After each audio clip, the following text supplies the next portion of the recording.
Thanks for sitting down with us. Appreciate it. So let's just jump right into it. Can you tell us a little bit about Trax NYC, how you got started? Trax NYC, how I got started? Well, listen, I turned 18. It was my birthday. I collected my birthday money. I got about $1,500, $1,800 together, and I bought a digital camera and I headed downtown to Canal Street to start taking pictures of jewelry, putting it up on eBay from a store that I found. Okay. Over the course of the summer, after I graduated high school, I found this little jewelry store that let me do that. Started photographing it, didn't know anything about jewelry business, didn't know anybody in it, but I got my foot through the door and I kept pushing through it, and here I am. Gotcha. So when you were starting that, it was just you were just taking photos and then you were selling them on eBay? Yep, sold it, bought it, sent it. Gotcha. Kept the difference. Gotcha. Love it. Did you always have this entrepreneurial spirit within you before you were? Yeah, I mean, listen, I needed to make money, but I'm not a very good student. Don't really pay attention in class or whatever the teachers were talking about, whatever the hell was going on in there. I knew that I needed to make money. Okay. And it's a big city with a lot going on. There's plenty of opportunities. E-commerce is coming up. I mean, I did the math and I went for it. Gotcha. Love it.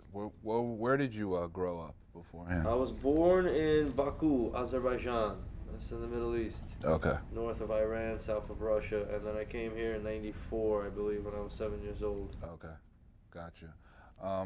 So you started this taking pictures, and then when did you create the brick and mortar shop? How did that I mean, the evolve? whole thing is 15 years in the making. Okay. You know what I'm saying? So a year later, I incorporated the company. I got the corporation. I got my first office, which was like $450 a month, Mm-hmm. and it was really tough, but I stuck with it. And then I got my second office, my third office, working with different vendors. I get a showroom, built a showroom, and then the store came like 2 years ago. Gotcha. So you've been here for 2 years. Well, the store, yes. Yeah, this store physically we're in right now. So it's been a struggle, and Nonstop. yeah, and a lot of I interview a lot of entrepreneurs, and I watch a lot of interviews, obviously, but it's what are those tough years are very important because it's like that's the make or break time. So what were some of the things that kind of kept you motivated to keep working and keep going? Well, it was like you just had some more options to exhaust. That's really what it is. I wouldn't want to, turn back on my quest of building a business and building an e-commerce business. And when there was another avenue to go down or another a door to look behind, I would just do it. I would just keep doing it. And, Right. it was like a game of chess. Until it's checkmate, you play. Mm-hmm. Even if the moves are somewhat desperate and you can move pieces somewhere, somehow, to try to maneuver around, you keep maneuvering. Gotcha. If you get closed in and you're in a checkmate, then you can't play anymore. But I never got to that point, and there was many, many challenges over the course of 15 years, but never got to that checkmate and kept playing the game. Of course, and I feel like that's resilience. That's a huge characteristic in being an entrepreneur, right? You have that no matter what attitude. Well, listen, I mean, when you embark upon this journey, you embark upon this journey. It's not for everybody. Mm-hmm. There's a lot of different people with certain mentalities that are never going to make it because their mentality is very primitive, Mm-hmm. very weak. Right. They don't want to take up on the challenge. They don't want to deal with the problems. They want to sit there and feed dopamine to their own brain by saying, hey, next year I'm going to be in a jet, or next year or this or that, or I could do this. And they think about the fun things of business, the type of business card, or the type of flyers, or the type of this, type of that. That's not the way it works. It's not the way reality works. You got to deal with a variety of different complicated problems that are going to burden your mind, and they're going to cut off your happiness, Right. cut off your flow of dopamine, cut Mm-hmm. off your your enjoyment of life. And if you can't deal with that, then you're not going to be able to make it, because Gotcha. there's many aspects where you're having to deal with fraud, or deal with people, or lose friends, or deal with manufacturers, deal with complicated problems. Now listen, it's a problem, it has a solution, but you're not going to be happy, you're not going to be thrilled while you're dealing with it. Mm-hmm. If you're the type of personality that wants to go and get high or chill out somewhere, because you're dealing with stress, then you're not going to make it. Yeah. You got to dive into this shit and you got to deal with it, and that's the bar is high. Right. And there's definitely a lot of stress, obviously, in the Yeah. jewelry business, right? For So, sure. what are some of those specifically? Just some annoying things that, because I want this to be a real interview. I want Yeah. someone who's watching this to get out of it. These are some of the difficulties in being a jeweler, because they see all the flash. There's a lot of work behind it. Yeah, no, Obviously. well, all the flash, that's one of the issues. I mean, people are looking at the perspective or the mentality of the average person is extremely low, especially in this industry. You're not you're dealing with doctors or something like that. In some cases, you are, and you're getting intelligent people, you're getting business people. Another factor is you're dealing with extremely primitive minds. I got a piece and a bust down. Da, da, da, da, da, da, da, da. Yeah. You know what I'm saying? And that works for certain rappers that have money to burn, but that's not a mentality that I could handle. Because I'm thinking in business. My mind is business discipline to grow business, and you're dealing with some state of mind that isn't intelligent. That's one of the reasons why I work on the gold, and I want to talk about investment and trying to convince people into making a sound jewelry purchase, because I can't really deal with some of the mentality of the people out there, especially the ones that just follow the rappers. He's got this, he's got that. So, but that's not the main frustration. That's my current frustration. The main frustration is fraud. There's a lot of fraud. Employees that steal. You have somebody working for you for 5 years that you train that's making money, and you find out they're stealing. What do? Do you fire them, or do you get them arrested? You losing the sales volume? What about everything you invested in them? Who's going to replace their complicated task to deal with? Or PayPal or credit card transactions, they're fraudulent. You know what I'm saying? You get fraudulent transactions all the time from scam artists. What do you do with that? Your credit card processors, you're looking at you one day, the bank is looking at you another day. Somebody buys a watch, $20,000, then they want to return it, so on and so forth. Some other jeweler told them something, so on and so on. There's hundreds of them. There's hundreds of different points of frustration. The biggest ones being the economy. The economy collapsed in 2009. So if you're a business owner or you're a business person there, and you're starting your business now, it's extremely difficult. I wouldn't have been able to get this business off the ground if I was starting it in 2017 or 2019, when this post-Great Recession economy that we're in now, where the money's not really flowing and no one really has money for jewelry to begin with. And you're dealing with market swings and market changes. There's so many points of frustration. You have to, like you said, you have to be very resilient to survive. You got to be tough. And what you were talking about in terms of the investing and gold, I was on your page, and there's a lot of value and a lot of things I've learned from it. Can you talk a little bit more about the specifics of what that investment is? Well, listen. Educate our viewers. Sure. I mean, over the past 6,000 years, gold has been around. That's as far as recorded civilization. It's been around before that. The thing about gold is that if all the gold in the world was evenly divided amongst every person alive, every person would get about 26 grams. Now, certain banks have tons of gold stored, so that already reduces the amount that everybody could share down to like 2.5 grams. So if you're wearing a kilo chain, you're really wearing someone else's gold. All right. Now, gold supply is limited. That's the bottom line, and it's limited, so there's not enough for everybody, so to speak. All right. Let's say we're having a pizza party with 20 people, and all we got is one pie that has 8 slices. You know what I'm saying? We got to decide upon who's getting the slices and who's getting a little bit of crust, and who's the important people, so to speak, are getting the best of it. And that's how gold works. It goes to people who have more resources, who have more power. They're the ones that hold the gold. The people that don't have that power, don't have those resources, when they have the gold, they know that they could switch it and trade it for something with people that have surpluses. All right, that's why gold turns into money. All right. It floats to the rich and the powerful are vacuum cleaning it.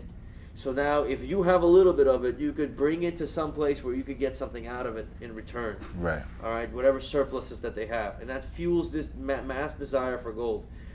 It's a long story short, for the practical person, all right, gold is a great form of savings if you're doing long-term savings, okay?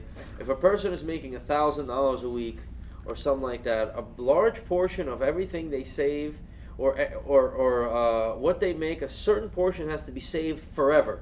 If you're a intelligent person, okay, that doesn't blow their money, all right, that's why I have a hard time communicating with a mentality. It's like, oh, he got the whatever. You know what I'm saying? If that's the mentality, I like to serve my customers on a different mentality. Mm-hmm. Okay, I don't want to serve my customers a big piece that spins and you get ripped off, and then 6 years later you're trying to you get a tenth of your value out of it. That's not how I do business. Gotcha. In this particular case, you know, a gold owner is a lifetime investor. So you start working and you start employing. If your first job is at 18, 19, 20 years old, you're making $1,000 a week or $500 a week, whatever it is. A portion of it has to be saved per month for the rest of your life, never to be spent. It has to transform into different values, but never to be spent. Okay, so if the course of 19 years old or 20 years old and you're saving that, you may be saving 5 grams of gold a month, 10 grams of gold a month. That gold over a course of time is going to appreciate in value. So let's say in the first 5 years of your employment, you save about just a meager 100 grams of pure gold. Okay, over the course of that life, if everybody did that over a course of time, they would look back and they would see that if they spent, let's say they started doing that today, and it was about $4,000 over the course of 2 years that they saved up. You know, it's hard to save when you're young. Right. You know, that $4,000 by the time that they're 35 would probably be around $10,000, $12,000. Right. Okay, $13,000. So it would be setting them saving up for property. All right. If you start out with nothing, like I started, I invest in gold personally, but I invest in marketing more. I'm on a different level. I'm playing a different game. Yeah. But if you're living a straightforward life and you're not saving money, you're just going in a circle and you're not going to have anything your whole life. Your ultimate goal of an average person is to be able to own their own home or own their own apartment so they don't have to pay rent, so they can retire comfortably. Right. And the best way to do that is by means of gold and having gold savings over a course of time. And that could be in the form of owning gold chains or gold jewelry and so on and so forth. Right. I sell diamond jewelry too. I directly tell people diamond jewelry is a luxury item for people who are rich. You know what I'm saying? If you're rich and you want to show it, then you get yourself a fully iced piece and a fully iced this, like a rapper does. If you're not that, pretending that to be that is a mistake. Right, because you can invest it wisely. Yeah, you can invest it wisely. You know what I'm saying? You could buy Gucci shoes like somebody bought Balenciaga shoes for $900. Okay, you know, they could look rich at some party somewhere somehow. I don't understand that mentality. You know what I'm saying? I'm not going to do that. If you want to get nice shoes, but make sure that a portion of your money is still being saved. And you cannot save it in currency anymore. You can't save it in the bank. That's a sucker's way of saving. The inflation will outstrip your savings. If you're saving $10,000 over the course of 10 years, then you're going backwards because that $10,000 is not going to have the same spending power over 10 years. Right. Right. I got you. You know, so these are complicated things, but they're ultimately for adults to understand and for people who are conscious of having a quality of life over a course of time. You know, we have a culture where people are looking into rappers for direction, and you got rappers that are blowing $200,000 on a piece, and they're rapping about how they're on drugs. That works for them. That's going to work for 20 people out of 10 million. Yeah. You know, the rest of them are going to play themselves doing that. Right. But it's such an easy lifestyle that the fact it's like it lures a person in, that the fact that some people are popping pills or doing that and getting everything in life or getting a Ferrari out of it, that makes sense for them and that works. And if you could be one of those people, go for it. But the rest of the people, they have to have some sense. And you can still shine, you can still have something, you can have nice things, but you got to do it the right way. And that's what I tell my customers. So we were talking about some different investments, and from the average person, good for savings is gold. For the business person like yourself, you invest into marketing, into growing your business. What are some things? Let's dive into that a little in specifics that you've been doing. That's a tough one. It's a tough one to work out, but it basically works like this. You want to be able to invest in marketing and get a return on your investment. Okay, so let's say If you could put $100,000 into a marketing campaign and get $101,000 out, could you do it? Should you do it? Under what circumstances? All right, it's very, very complicated, to be honest. For instance, Facebook and Instagram, I was able to build a brand, build a campaign out there by doing that. Mm-hmm. I was putting in $100,000 over the course of 3 months and getting back maybe 85,000, 84,000. But at the end of the day, at the end of that campaign, I would have a residual amount of growth in followers and growth in presence. Right. Then I would have to go through that cycle again, and maybe this time I'd get back 90,000 out of 100. Then I would get back 100 out of 100, then 105. So if you learn how to play that game, it's a numbers game. Right. You can build and develop a brand, but that all depends. It's very tough. Again, I did it in the jewelry business. There's a lot of people want to sell sunglasses, or they want to make this, or they want to make a clothing line, and so on and so forth. And how are they going to make that happen if they want to advertise and market their business? They don't have a lot of resources, so they're going to put in $200-300, and if they don't get that money back, and they're starting up with a T-shirt startup or something like that, then they're in trouble. Mm-hmm. That's when you have to be extremely strategic. You have to get the best-selling item, some funny T-shirt that does so well. That's where the brain comes into play, where it's a filter. You shall not pass unless you have this type of intellect. You start the business, you're good at it, you might have some great ideas, but then you want to market the business, you want to grow it. If you market the wrong product, your business is strangled before it even got started. Right. If you market the right product, then you're going to be able to spend $200, and you get a couple of dollars back, $300 back, and then you could try again, and you could keep growing it. You find out what your sellers are, what your good pieces are, so on and so forth.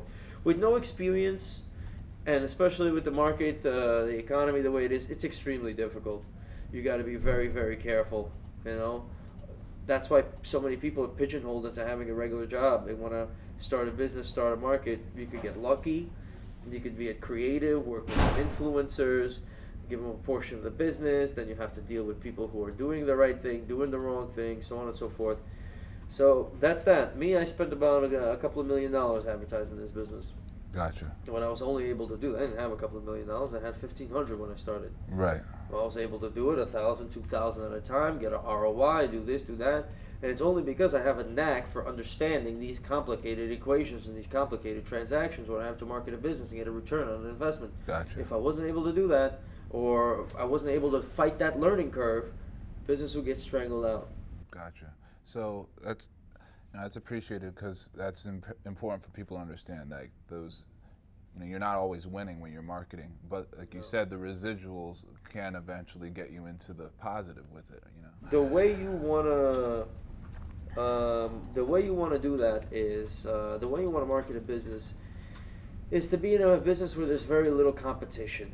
Okay, and that's tough to find. All right, that's extremely tough to find.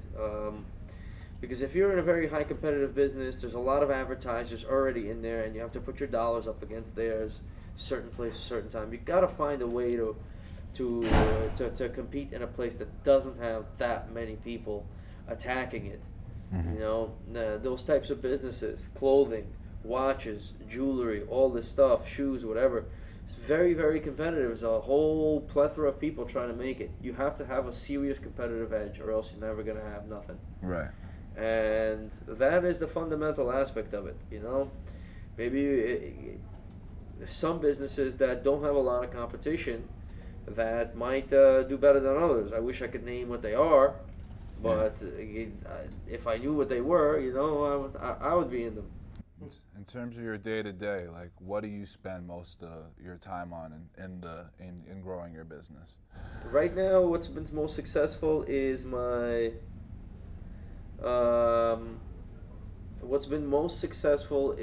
marketing of my videos that I do, my individual videos that get 384,000 views, 400,000 views, 700,000 views. That's just so basically, let's look how I did that. All right, I spent millions of dollars marketing my website, developing an audience. And I was able to figure out, after years of experimenting, how to get in front of that audience, Mm-hmm. and how to entertain them, and how to get into the explore page, or so on and so forth, to get into in a lot of people's minds, that was a very long process. I didn't just wake up learning how to do that. I had to learn it. I can Right. teach it pretty fast, Right. but learning it from nothing, where no one's telling you any secrets about anything, is very, very difficult. And I got myself into that position. So now I'm at a space where I can market my business based upon tying in history, science, and into jewelry and economics, and marketing my business where I can entertain a person about a piece of jewelry. Gotcha. That's where my head is at now. So adding that value and that educational component. Yeah, I mean, but simplifying it and saying it in simple terms, I got to make videos that go viral every day. Right. And not every day, at least twice a week. And that's tough, but I'm up for the challenge. Right, and so I see you're really breaking down the different things you do every day, and we're on this block, obviously in the Diamond District, and there's so many jewelers here, so it must be very competitive. Like, what are some things that like separate the good jewelers from the great ones? Luck is a big deal. I mean, you got to have a lot of tenacity to hold on to this business, but then when you get a certain big client to walk through the door, like Aviani had Future that springboards into so many other clients, that if you hold on and you hold your business and you have the right items, the right jewelry, that's its whole separate part. And then eventually something comes up that is a big opportunity that lets you expand. So it's kind of like, you're walking up that staircase waiting for that elevator to take you up to the, and that could be a big climb. Somebody comes through the door and something happens that makes a difference. So if you hold on and you develop your business long enough, you're going to be able to make it happen. Have you had any luck like that with, I see you work with celebrities all the time, with some big clients that has really helped you out with your brand? No, not really. I'm relying on, I have, but I've made my own luck, so to speak. You know what I'm saying? The way I marketed my business, with the Tekashi, how I used him to springboard into other things, and other celebrities have helped me in certain ways. But celebrities, are difficult to work with. Different ones have different psychological issues that I don't want to deal with. At this point in time in my business career, I want to develop a business where I can put products, organize it, build a brand.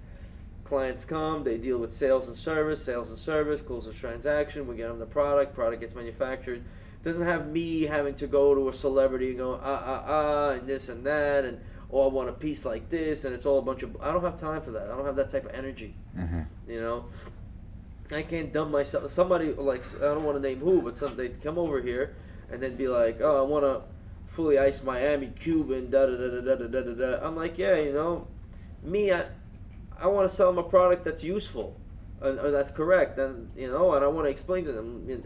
I'll say, what do you need a diamond Miami Cuban for? You should just get this as a better investment piece. But their mentality is not like that. The mentality is that, I got a Cuban, busted down, with all the slang. And that's fine. That's fine. If you want to be 20 years from now, like a Ja Rule or this and that with a fucking stainless steel chain after everything's gone. Yeah. I don't know. Yeah. Do you want that or not? Yeah. You don't have the sense to look 10 years in the future, 15 years in the future, and get the fuck out of here.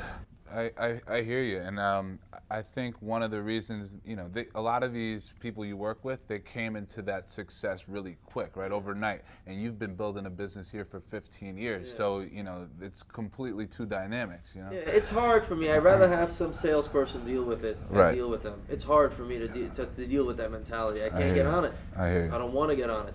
I'd rather go the course that I'm going, where we're educating the consumer and having them a purchase that's going to work out for them in the end. That's the course I'm taking. Gotcha. That's not the pill popping course. Right. You know what I'm saying? Where you do whatever it is, and that's that. Yeah, but that's fine. That works for some people. That's what the kids want to see. That's what they want to hear. And listen, that's the world we live in. Right. But I'm gonna play my niche. Okay. My niche where I do what I'm supposed to be doing. Got you. Is there any other jewelers in the game that you kind of look up to, respect the way they do business? Yeah, there's a lot of competitive jewelers. I don't look up to them particularly because this is not the type of business where you look up to somebody. Yeah. You know, you're competing against other people. But I've seen successful people. I respect what they do. I respect their jewelry. I respect their hustle, and you know, their tactics are different from mine. But that's the nature of the business. Gotcha. What would you give if you were going back and you had to give some advice to, you know, someone trying to start off in the jewelry game? What is something you would maybe advise them to do first, starting off? You know, if I took a time machine and went back in time, you know, the advice I'd give myself would be to trust my instincts, because my instincts were saying one thing and other people and other factors were saying a different thing. All right, and I was very hesitant on things that I could have went full force on, listing my first couple of items and so on and so forth. Is it gonna sell? Yeah, it is gonna sell. Get it listed and get going. You know what I'm saying? So there's a buyer in a marketplace for it. Right. But you know, it's a matter of trusting your instincts and doing the math, doing the scientific experimentation to determine your course of business. Gotcha. It's all about analyzing a situation, coming up with a tactic, coming up with a strategy, doing the math, doing the science, doing the experimentation to find out what works, what doesn't, where things have to be quantified. Get going on that as soon as possible, and then you're going to be able to develop a functioning business. Amazon and so on and so forth was all developed, and these bigger businesses are all developed on, you know, fundamental principles. They start out with books, then they're like, oh, this is a bestseller, these are selling well, let's branch into from books to whatever the hell, then a Kindle, then this, then that, and you grow a business strategically. Then before you know it, you're selling paper towels and your sales volume is however many billion. Gotcha. That's done strategically. Right. That's not done with I think, or someone told me, but you said this, you said that. It's very difficult. There's a plethora of advice, you know, but you have to, the fundamental advice is you have to think realistically and quantify it. You have to be a good judge of character, who you're doing business with and how. Focus on that, and, you know, avoid out all the noise. Be serious about your business. Gotcha. You know? Gotcha. Don't get distracted, and don't get delusional with certain prospects. And that's tough. That's tough as hell, but you gotta stick with it. You got to experiment and continue on, you know, on a variety of different factors. Just to go on into, you know, you're involved in so many different things just from the jewelry level. Like, what is, you know, just can you take us through maybe what a day is usually like for you, like how it goes down here? Well, that depends on what I want to do. Yeah. But let's say today. Let's say today. It's a Monday. Yeah. I'm looking around, I'm checking the numbers, getting a feel of how busy or how slow it is in different departments. I'll look at the marketing campaign, and then I'll brainstorm a video and a commercial. Okay. Or maybe to employ a new product, or to do a different type of commercial, or to hire some people, or to strategize with somebody. Right. Something like that. I appreciate that. And you're not just located here, you have some other branches as well? Yeah. Yeah, I mean, we have some serious customers. You meet a lot of interesting people in this business, and we set up a Trax Tokyo from a customer that was great, a Trax Northwest, and we're doing a Trax Paris soon. Nice. Congrats. Trax PA, a couple of different ones. Okay, I got you. Are you the sole owner of Trax? How does that? Well, I'm Trax. Yeah. So that should say something there. And this is Trax NYC, which is mine. Okay. But I give, to get a foothold in different places, I give divisions to people I see that are worthwhile to do business with. Gotcha. And we're just going to jump in a little bit into the pieces just to get an idea of what you like. Yeah. I see you're wearing a bust down today. Do you like the bust down more than the plain Jane? Well, I'm a jeweler, so I have to have some jewelry, the watch or whatever. And you know, I like to make it, and I like the way it looks. I like the attention that I get, or I like the way, you know, it works, and the sun hits it, and so on and so forth. So, gotcha. You know, I like to wear fully iced pieces. I don't have as many as I would, because I got to stock a store. Yeah. And I don't have that much money to do that with. But right. You know, like I said, I mean, you know, diamond pieces and all that's beautiful, and that's a lot of fun if you have the money for it. Right. But if you have a choice between investing in more gold-based jewelry or not, that all depends on how smart or how dumb you are. You know what I'm saying? We'll make a piece, and then it's like, why ain't you get a comment? It ain't fully iced. Usually that person's got $15 to their name, and they're saving up for whatever, you know, for nothing. and their money just disappears because as soon as they get it, they go to the Gucci store. That usually is the case because their self-esteem is so low that they have to mimic what other people look like. They're not thinking for themselves because they think too little of themselves. Gotcha. They're the ones that are leaving the comment like that's not fully iced, or they're leaving a hateful comment. They're not aware of their complex, but they have a complex, and they're not making they're the ones that when they're gonna have money, they're gonna blow it all away. Right. That's not the advice I would give that person. I'm not sitting there bullshitting and telling them, yeah, get yourself a fully bust down, da da da. I'm telling them, yeah, this is if you're rich. If you have $100,000 to your name and you've already invested 70 and you want to get yourself a fully iced watch at the right price and then it'll still hold some of its value, go for it. But if you've just made $30,000 for the first time in your life, get yourself something that's going to be worth money. Don't go and get yourself a fully iced Rolex with your last dollar and then walk out of a jewelry store with nothing. Yeah. Don't do that. But some customers are so stupid that it's not the right thing to tell them because they're too dumb to figure that out on their own. You got to tell them, yeah, I got you. Here's your fully iced. I can't do that. I got salespeople for that. Right. I can only tell somebody the truth. Right. And I can't do that for anybody else. You've seen it happen yourself. That's crazy. Yeah. So last thing I wanted to just, talk to you a little bit about was just some plans for the future. I know you're expanding, and first of all, congrats on your success, and I appreciate the time. So, what are some goals that you have for 2019? 2019, well, I mean, so the goals are always the same: increase sales, increase reach, and all that other stuff. Mm-hmm. But I'm doing a lot with gold, and I'm doing a lot with educating, and there's a lot of people that are watching it. It's football players are DMing, actresses, this, that, so on and so forth. A lot of people are watching it, okay, and it's influencing them. So my idea is to go through the camera lens, dive inside that camera lens, and grab their mind with the things I say.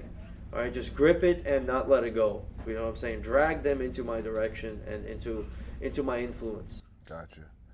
And lastly, any advice for someone that's, I know you said it earlier, but just to reiterate a little bit, you're trying to start a business in 2019. What is some advice you would give some of these young entrepreneurs watching? This is very important. I mean, you got to test the waters scientifically. If you don't know what that is, then start doing your research. All right, because you want to be able to conduct scientific experiments in order to grow your business. You want to be able to launch a product line, and you have to have a logical, analytical mind to do so. Mm-hmm. And it's a shame because some people have very artistic minds. They could create beautiful clothing, beautiful this, beautiful that, but they don't have enough an analytical mind to bring it to the marketplace properly. All right, you have to have two sides of your brain functioning: the analytical mind, which is over here, analyzes the numbers and the statistics and the creative mind, which creates graphics and art and so on and so forth. Those two have to communicate with one another. So you have to have your mentality correct. Mm-hmm. All right, you can't be some dreamer. Okay, you can't sit there and feed your mind dopamine. I took some people out to dinner, some young up and coming rappers, and he's in the middle of the dinner. He's like, "Oh yeah, next year I'm gonna be taking you out. I'm a jet. I'm a this. I'm a that." What are you talking to yourself about? What are you deluding yourself about? What you're gonna have? You don't have shit. You don't have shit. When I didn't have nothing, I took the opposite approach. I thought little of myself. I should have gave myself the benefit of the doubt and built my business because I could have built it, and I spent a long time hesitating. But that hesitation was far better than taking a leap that's gonna crash into a brick wall. Mm-hmm. And you got to realize the mind tricks itself to feed itself. It tells itself things to give itself dopamine. If you want to feel good and be happy all the time, it's going to be very difficult to deal with the challenges and the setbacks of business. You got to wake up in the morning and get ready to get a setback, challenges that seem impossible, and then have to sit there and figure out how to solve them anyway. Mm-hmm. And be very, very careful. And it's a mental game. You're fighting yourself. And at the end of the day, if you're an entrepreneur, whether you're doing jewelry or you're doing interviews or you're doing this and that, you're doing this and that, if you want to be successful, the person that's starting the journey is never going to finish it. The person that's going to finish it ain't going to be the same the one that started. You're going to transform into a different person. The kid that bought a digital camera and went down to Canal Street is gone, dead. Psychologically and physically, all my neurons have been folded over and under themselves to create a different person in the same body. The kid is only the fundamentals are live. And who I am now is a transformed human being, because I had to go through a certain filter of reality to conquer a very competitive business.